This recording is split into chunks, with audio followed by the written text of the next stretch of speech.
Punjab police ने पाकिस्तान तहरीक-ए-इंसाफ के 27 कारकुनों को गिरफ्तार कर लिया। पीटीआई कारकुन रहाई के बाद जमान पार्क में सरबराह पीटीआई से मिलने के लिए आए थे।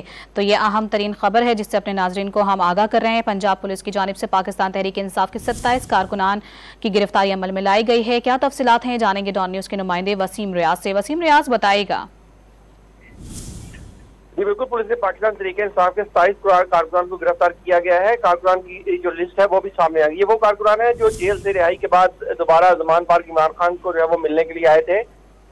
मुलाकात के बाद वापस जाते हुए लाहौर के मुख्तलिफ इलाकों में नाके लगाकर इसको गिरफ्तार जो है वो किया गया है। पुलिस राय का कहना है कि गिरफ्तार होने वाले कारकुनान का तल्लुक पंजाब के मुख्तलिफ अजला से है।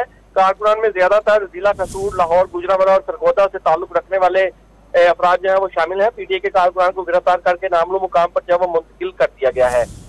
कारकुनान रहाई के बाद जमान पार्क में चेयरमैन पीटीआई से मिलने के बाद वापस जा रहे थे कि उसी के दौरान पंजाब पुलिस की जानिब से इनकी गिरफ्तारी अमल में लाई गई है। तफसीलात बता रहे थे वसीम रियाज, शुक्रिया आपका।